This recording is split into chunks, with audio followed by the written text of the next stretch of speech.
Hello friends, welcome to எங்கள் வீட்டு சமையல். எல்லாரும் எப்படி இருக்கிறீங்கள்? எல்லாரும் சுகமாக இருப்பீர்கள் என்று நினைக்கிறேன். இன்றைக்கு நான் உங்களுக்காக செய்து காட்ட போகிறது மரவள்ளிக்கிழங்கு அவியலும் அதற்கேற்ற சம்பலும் தான் செய்து காட்ட போகிறேன். இதை செய்கிறதுக்கு முன்னாடி இந்த சேனலை இதுவரைக்கும் சப்ஸ்கிரைப் பண்ணாதவங்க பண்ணிக்கொள்ளுங்க. அப்போ தான் நான் போடுற ஒவ்வொரு புதிய வீடியோக்களும் உங்களை சேரும். சரி, நாங்கள் இப்போ மரவள்ளிக்கிழங்கு அவியலுக்கு தேவையான பொருட்கள் என்னென்று பார்ப்போம். 2 மரவள்ளிக்கிழங்கு எடுத்து தோல் நீக்கி வெட்டி வச்சிருக்கிறேன். 8 பச்சை மிளகாய் எடுத்து வச்சிருக்கிறேன்.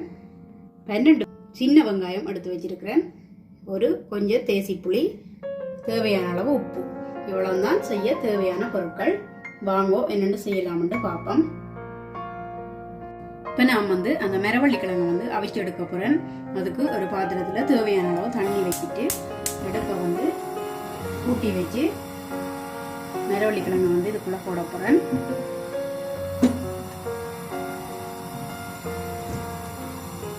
இப்போ இந்த மரவள்ளிக்கிழங்குக்கு தேவையான அளவு உப்பை போடுவோம்.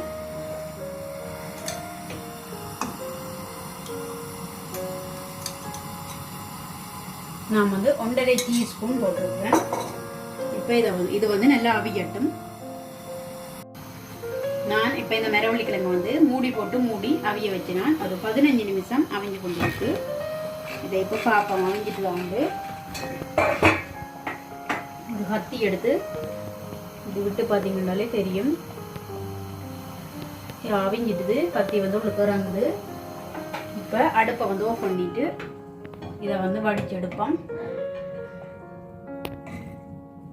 இப்போ இந்த மரவள்ளிக்கிழங்கு எல்லாத்தையும் இறக்கி எடுத்துட்டேன். இப்போ நாங்கள் இதுக்கு தேவையான சம்பலை தயார்படுத்துவோம்.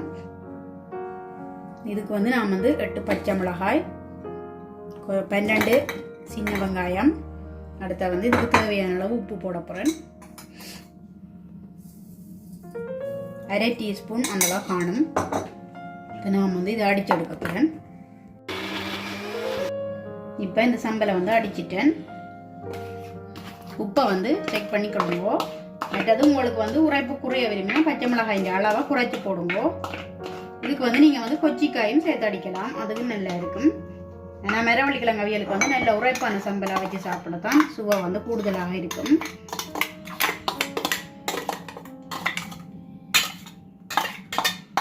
சம்பலெல்லாம் அடிச்சாச்சு. இப்போ இந்த சம்பலுக்கு தேவையான தேசி புளியை விடுவோம். நான் ஒரு சின்ன தேசிக்காய்ந்து பாதி தான் எடுத்து வச்சிருந்தேன். நான் இவ்வளவு காணும். இதை கலந்து விடுவோம். இந்த மரவள்ளிக்கிழங்கு அவியலை நீங்கள் மழை நேரங்களில் அப்படியே டைமில் அவிச்சு இப்படி சம்பலோட வச்சு சுட சுட சாப்பிட்டீங்களா நல்ல டேஸ்டாக இருக்கும். அதே மாதிரி நீங்கள் சுலபமாகவும் இதை செய்து எடுத்துடலாம். ஓகே ஃப்ரெண்ட்ஸ், இப்போ இந்த மரவள்ளிக்கிழங்கு அவியலும் அதற்கிட்ட சம்பலும் சுவையாக தயாராகிட்டுது. நீங்களும் இதை கண்டிப்பாக ட்ரை பண்ணி பாருங்க. எப்படி இருக்குன்னு சொல்லி உங்களோட கருத்துக்களை இன்பாக்ஸுக்குள்ளே சொல்லுங்க. இந்த வீடியோ உங்களுக்கு பிடிச்சிருக்குமென்று நினைக்கிறேன். பிடிச்சிருந்தா லைக் பண்ணுங்க, ஷேர் பண்ணுங்க, சப்ஸ்கிரைப் பண்ணுங்க. மறக்காம அந்த பெல் பட்டனையும் ப்ரெஸ் பண்ணி விடுங்க. நான் உங்களை இன்னும் ஒரு புதிய வீடியோவில் சந்திக்கிறேன். அது வரைக்கும் நன்றி.